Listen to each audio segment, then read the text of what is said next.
Certainly. Here's the text in plain English, maintaining its original content. We hold gold certificates at a 1974 value, which was around $46 an ounce or so, and then bring them to mark-to-market value. If we used that to buy Bitcoin, we could probably buy a significant amount. I thought a great place to start our conversation is with you being the big boss now, in charge. Let's maybe start with stablecoin regulation, which seems to be the first thing you guys are tackling.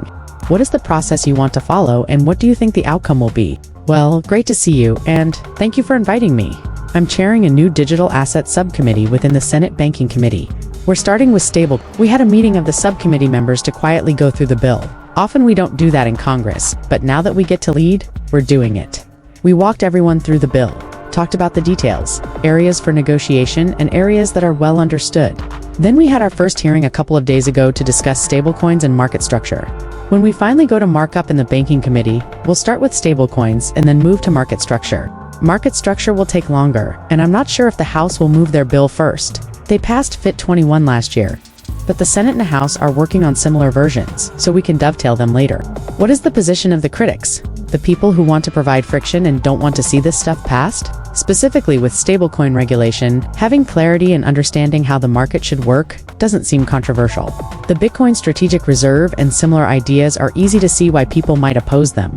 But stablecoins seem simple. What are you seeing in terms of opposition? I agree that stablecoins seem like plain vanilla assets, but there are critics. Some think we should let regulatory agencies handle this without statutory frameworks. I strongly disagree because without statutory frameworks, regulatory agencies will whip. We saw the Biden administration use regulatory agencies to tamp down on digital assets and move them offshore. This new administration wants to onshore digital assets, make the US a leader in Bitcoin mining, and support the industry. We need statutory frameworks to prevent whipsawing when administrations change.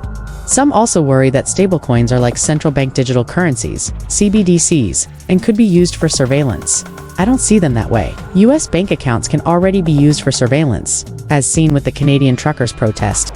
CBDCs are unnecessary for the US, and stablecoins don't pose a new surveillance risk. Everyone wants to know if the US government will buy Bitcoin for a strategic Bitcoin reserve. You've been at the forefront of pushing this idea. What are the odds and what is the process to get there? Do you think we will buy Bitcoin? We already own Bitcoin through asset forfeiture accounts. We're trying to find out how much Bitcoin we have and if it's fully surrendered to US custody.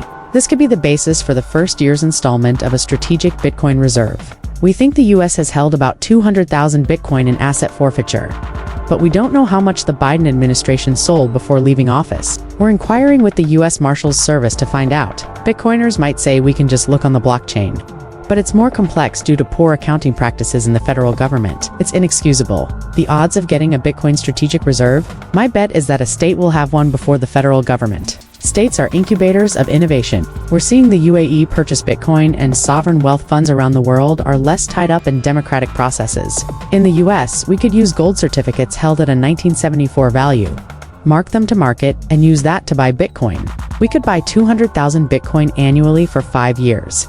Hold them for 20 years, and not use a single new taxpayer dollar. It's doable, but we need more knowledgeable members of Congress to support it. Talk to your senators and representatives.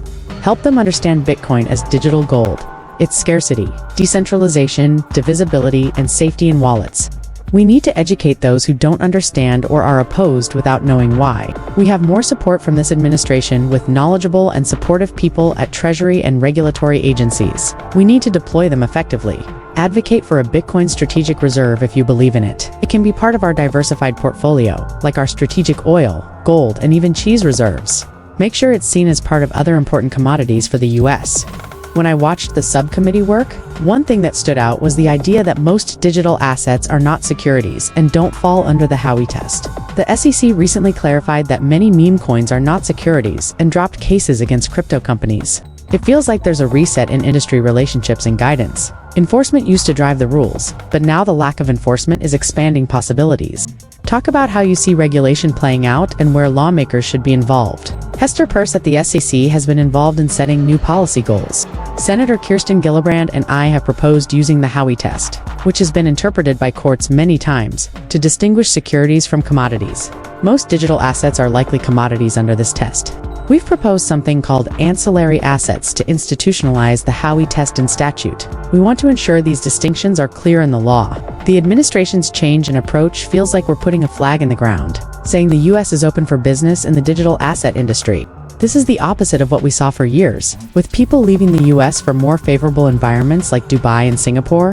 What should the US do to catch up and bring these businesses back? President Trump has articulated a goal to make the US a leader in Bitcoin mining and digital assets. He overturned Staff Accounting Bulletin 121 and set up a working group to prioritize digital assets. David Sachs is coordinating with regulatory agencies to create a more business-friendly approach. Congress is moving slower, but we've been planning legislation like the Lummis-Gillibrand Financial Innovation Act for 3 years. We want to be transparent and get feedback to improve these bills. Call my office if you have suggestions. One thing I've heard from politicians is that they couldn't embrace Bitcoin because Bitcoin owners would benefit, but that changed when politicians realized Bitcoin owners might contribute to campaigns. Now there's a symbiotic relationship between politicians and the Bitcoin community. How has this impacted the political landscape? Bitcoiners know Bitcoin is freedom money, a commodity that doesn't need heavy regulation. They want to keep their wallets private and out of the government's hands. The government didn't feel that way 4 years ago. They wanted to tax Bitcoin miners twice and impose energy reporting requirements on them, unlike other industries. The regulatory framework was hostile, not just to Bitcoin but to other digital assets like Ethereum, Cardano, and Solana. Bitcoin was caught up in this hostility. When the Bitcoin community started engaging in politics and contributing to campaigns, it got politicians' attention. Politicians respond to campaign contributions, and this engagement made a difference. What else can the community do to push this forward? Money is one component, but there have been moments when the community rallied online and influenced legislation. How can people help you do your job better? Engagement on social media and with politicians helps a lot. Sometimes we're in an echo chamber, thinking everyone supports a Bitcoin strategic reserve. But my colleagues, even on my side of the aisle, aren't ready yet. We're identifying offices to have conversations with both Democrats and Republicans. We'll probably see some states or countries like the UAE adopt Bitcoin reserves first. Wisconsin is already invested in Bitcoin. We need to remind people that Bitcoin is a store of value, not a day trading asset. It's a buy and hold asset that will grow over time, supporting the US dollar as the world reserve currency. I pray every day for your success. You're doing a great job. Please keep it up. Thank you so much for coming.